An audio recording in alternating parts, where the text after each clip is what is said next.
Niki mun kula niati saking dalam kepen ngaji masalah ulul amri.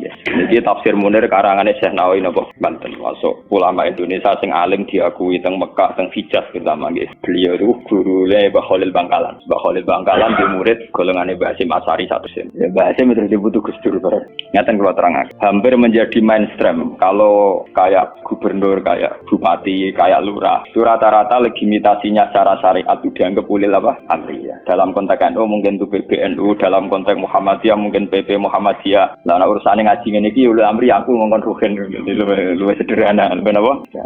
Yang jelas melihat asbabun nuzul awal mula ayat ini turun itu tentang disiplin apa? Militer. Karena dalam teori perang itu 1 detik, 2 detik pasukan internal itu konflik bisa kelibas semua. Kita tahu dalam teori militerisme, dalam teori militer, teori perang tidak ada ruang diskusi, nggak ada ruang dialek, juga tidak ada ruang ijtihad. Semua harus tunduk pada perintah komandan. Sehingga orang sekali Ammar bin Yasir, orang sekali Abu Bakar bin Siddiq. Ketika Nabi suatu saat mimpin, Khalid, kamu komandan. Itu sahabat yang kaliber kayak Abu Bakar sekalipun itu tidak berani bantah. Meskipun atas nama kesalehan Khalid bin Walid itu tidak apa-apa dibanding sinten Abu Bakar. Jadi tidak bisa ada ruang ijtihad lagi karena ini sudah di medan apa? Perang, harus seragam. Ya sama teori militer mulai zaman dulu sampai sekarang sama harus seragam, 1 komandan, 1 instruksi. Nah, kalau demikian halnya, maka fantasi-fantasi kita nih, sering dengarnya kita ulul amri itu lurah, bupati, gubernur. Itu salah besar kalau melihat asbabun nuzul ini. Dan itu yang pertama kaul yang diyakini Syekh Nawawi sinten Banten. Makanya di sini beliau bilang apa itu awal-awalnya itu qala Sa'id bin Jubair nazara hadil ayat fi haqqi Abdullah bin Hadza Azmi terus fana zalat hadil ayat fakhina idzin fal murad bihim umara'us saroya. Tapi lucunya pendapat ini tidak populer di Indonesia. Padahal ning kene takbire sharih fal murad bihim umara'us saroya. Yang harus kita tunduki tidak boleh ijtihad lagi adalah umara'us saroya, komandan perang. Kalau kita latihan ijtihad dalam kondisi normal, tentu guru dengan murid saja bisa beda. Enggak boleh kita langsung tunduk sama guru dalam hal kondisi normal ini, dalam hal ijtihad. Orang tahu semua kalau Imam Malik itu gurunya Imam Syafi'i, tapi Imam Syafi'i punya mazhab sendiri yang tidak sepersis mazhabnya sinten Malik. Orang tahu semua Hambali itu muridnya Syafi'i, tapi Imam Ahmad punya mazhab yang tidak sepersis mazhabnya Syafi'i. Bahkan dalam Islam jelas-jelas ada aturan main manis dafa asoba falahu ajrun wa in akhta falahu ajrun wahid. Orang yang ijtihad kok benar dia punya 2 pahala, kalau salah hanya 1 pahala. Karena pasti kita dengan guru kita dengan orang tua kita dengan panutan kita pasti ada kias ma'al farid. Kita masih bisa pembeda. Padahal sahnya kias ma'al jamek. Mesti kita ini dengan guru kita ma'al farid. Misalnya Mustafa ben niru aku tak ngiyai kok Gus Bae mulang kitab. Sing ape ngaji wis opo? Paham? Misalnya kowe niru di tamu kok badhe yati Pandeglang. Kowe ramai ra payu di tamu, meneh sampe kuwereng. Malah ora payu. Paham ya? Padahal itu guru kita. Paham ya? Banyak. Kenapa kita harus beda dengan guru? Bukan karena melawan, konteksnya beda. Misalnya istiqomahnya kiai tentu mulang santri. Kita tidak punya santri duwene tonggo. Paham ya? Iku tonggo sing kita kalah sejarah. Tahu diutang, tahu buroe. Bareng ngono kita modho dadi kiai mantan buroe wong ra salat. Bingung to lek ndak wae. Paham ya? Bagaimana mungkin kondisi sosial kita yang begini, apa kiai PD kok kiai-kiai sing sanak turune napa? Ya, paham ya? Akhirnya kita tetap diam-diam punya format sendiri. Nah, makanya bagaimana mungkin ulul amri itu ditafsiri kalau harus seragam di luar konteks militer tentu salah besar. Malah Imam Nawawi memiliki dawuh bahwa ayat ini sebetulnya turun dalam konteks napa? Militer. Gini ku umara'us saroy. Tapi tragisnya pendapat ini tidak populer di Indonesia. Mulai tiap lurah, bupati sampai SBY, tiap kiai yang mimpin ormas itu mengklaim kalau beliau itu adalah apa? Ulil. Dan kita harus taat, harus tunduk. Paham ya? Itu kalau menurut pendapat di sini ya, niku awal yang dipilih ya. Artinya Imam Nawawi menceritakan 3 pendapat, tapi yang diprioritaskan di pertama. Biasanya tradisinya ulama, kalau yang dihikayatkan pertama itu yang diyakini. Terus pendapat kedua, qala ba'duhum ta'atullah wa rasulihi wajibatun qat'an. Sudah jelas ya, kalau taat Allah Rasul pasti wajib. Sekarang kalaupun ulul amri itu adalah penguasa atau ulama atau guru atau orang tua, itu dalam keputusan Islam yang ijma. Ini perlu dicatat. Bukan dalam keputusan Islam yang masih dikhilafkan. Dan tidak banyak masalah Islam yang ijma. Perlu dicatat. Misalnya sholat zuhur, paling yang diijma ulama itu hanya bentuknya yang 4 rakaat. Variasi senda kepem mbok.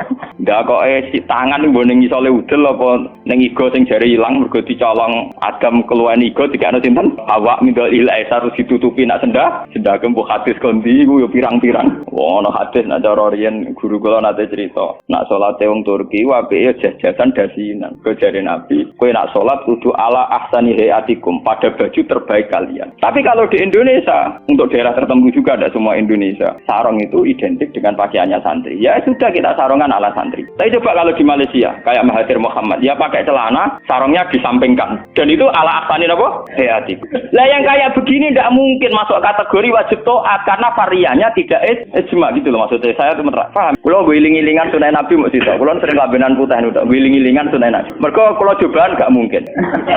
Daripada orang blas, wah wiling-wilingan Nabi seneng pakaian putih, kalau seneng putih, kalau seneng wiling-wilingan. Kalau paling rasa seneng lebih badai jujur. Kalau Nabi paling rasa seneng lebih sing corake ruwet.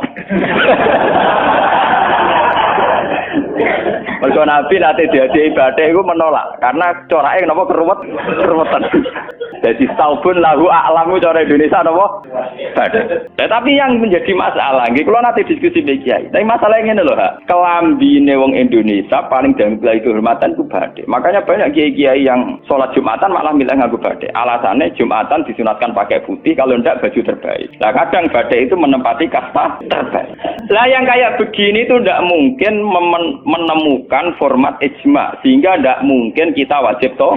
Ini catat nggih. Ndak mungkin kita wajib napa? Toh. Sehingga ndak perlu santri Indonesia sing mondok Mekah terus mulai jubahan nggih nggak perlu. Sing mondok India terus nganggo turbus nggih mboten perlu. Lah termasuk yang diijmai ulama sing paling sensitif tentu masalah nikah. Itu mulai dulu sampai sekarang kita harus syukur sama pemerintahan Indonesia. Delala kersane Allah diputuskan sepihak. Sebetulnya sepihak loh. Saya ulang-ulang sepihak. Format nikah di Indonesia ngikuti mazhab Syafi'i. Yaitu harus ada wali atau pengganti wali dan dua napa?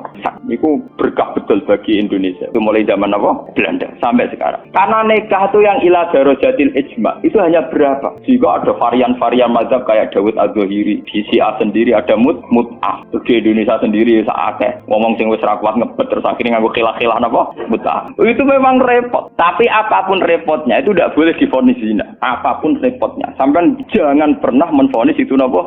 Ya kalau tidak cocok, tapi jangan pernah menvonis itu. Karena aturan main dalam vonis, dalam sanksi itu ngendikane Nabi idraul hudud bisyubuhat. Fa innal imama la ayyukhti afil afwi khairun min ayyukhti afil uqubah. Coba cari jalan terbaik yang paling bisa ditahmilkan, bisa dimumungkan. Karena seorang imam salah dalam mengampuni itu masih baik daripada salah dalam membuat hukuman. Salah nyepuro itu cek bener. Wes salah tangkap itu ngeri, paham ya? Nah salah nyepuro orang arah masalah. Jadi kalau masalah sing ila darajatil ijma, tentu ulama wajib dan menyangkut sholat yang ila darajatil ijma itu bisa dihitung. Paling itu tadi bentuk subuh 2 rakaat itu ijma. Kunute wis ora ijma. Bismillah mboten ijma. Sampeyan sholat nang masjid Mekah ning haram ora ngarang wong maca napa? Bismillah. Jare wong Syafi'i ta ora maca bismillah. Sekota KPIH iku pinter oleh ngrayu jamaah. Iku maca lon-lon. Kok karo mati speaker ono lon-lon. Yang kayak begini itu tidak darajatil ijma dan kita boleh balelo gitu. Ya sama seperti konteks tarawih. Kalau bolak-balik matur, wong Muhammadiyah roh kabeh nak tarawih nang Masjid Haram 20. Taslimatun min kulli rak'atain. Tetep balelo 8. Pahami balelo napa? Wong NU ya roh kabeh nak nang Mekah Madinah ra ono kunut. Tetepe balelo napa? Kunut. Di Muhammadiyah balelo ning tarawih, NU balelo ning kunut. Itu sah secara ilmiah karena tidak darajatil ijma. Poligami nggih ngoten. Wong roh kabeh. Nak sahabat-sahabat itu garwane ana sing 16, ana sing 10. Tapi wong Syafi'i meyakini maksimal 4. Wong yo roh kabeh. Nak Sidina Ali misale dibojo nganti 16. Raja-raja Mataram malah 32 ngono. Padahal iku wis Khalifatullah pranata napa? Ya wong ya artinya kita ini itu tidak ila darajatil ijma. Kamu menvonis zina pasti salah. Jangan mentang-mentang kamu Syafi'i orang Islam yang menikahi di atas 4 kamu vonis zina pasti salah. Vonis kamu pasti salah, kriminal vonis kamu. Karena itu memang keputusan maksimal 4 itu tidak. Mulane anggere ana kiai sing ahli sosial kados kula takok, "Gus hukume poligami piye?" Mereka piro piye? Lah kok derawan iku ya mari repot. Nah mesti kemari repot. Halal sing mari napa?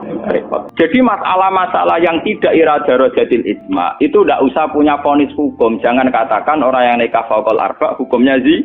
Itu juga menyangkut Jumatan. Jangan katakan kalau sebelum 40 orang terus tidak wajib Jumatan, tetap wajib. Khas mensyaratkan 40 itu khas mazhab napa? Syafi'i. Tidak bisa. Misalnya di desa-desa terbelakang banyak yang jumlahnya belum 40 dan mereka tetap harus Jumatan. Dalam kitab-kitab Syafi'i sarannya juga gitu. Jika dunal arba'in sebaiknya tetap Jumatan. Meskipun nanti sebaiknya AA2 zuhron. Meskipun nanti sebaiknya ya ada apa? Karena bahaya kalau nanti ada Jumatan disyaratkan nunggu orang 40. Enggak ada dalam tradisi wong latihan berjuang langsung di umat kira 40. Iku apa-apaan. Latihan berjuang di umat 40 iku sakjane. Wong nabi dadi nabi selawase ana sing di umat loro telu. Nutrimo wong sapi di umat minimal biro 40. Ora ngarah. Paham ya? Nek kula baleni malih. Kalau pendapat ulama itu ila darajatid ijma baru wajib ditundui. Padahal masalah yang ijma itu bisa dihitung dengan jari. Misalnya sholat 5 itu paling bentuk rakaatnya yang ijma. Bentuk Fatihahnya ya misalnya Hanafi tidak harus Fatihah. Pokoknya mata yasaro minal Qur'an. Macam-macam. Itu yang tidak ijma'nya. Begitu juga menyangkut i'tidal baca apa, rukuk baca apa, sujud baca apa juga tidak pernah ijma'. Yang penting ada tumakninah biqadri subhanallah. Nah, ya ukurannya bacaannya baca. Pakai kalau diteruskan juga masalah qiraah, ada Ibnu Katsir, ada Imam Asim, ada Imam Amir, Ibnu Amir dan sebagainya. Sehingga qiraahnya Quran cuma kita ngikuti qiraah atau Asim min riwayatin apa? Hafiz yang kita yakini dianggap qiraah apa? Masyhur. Paham itu? Kalau terusaken.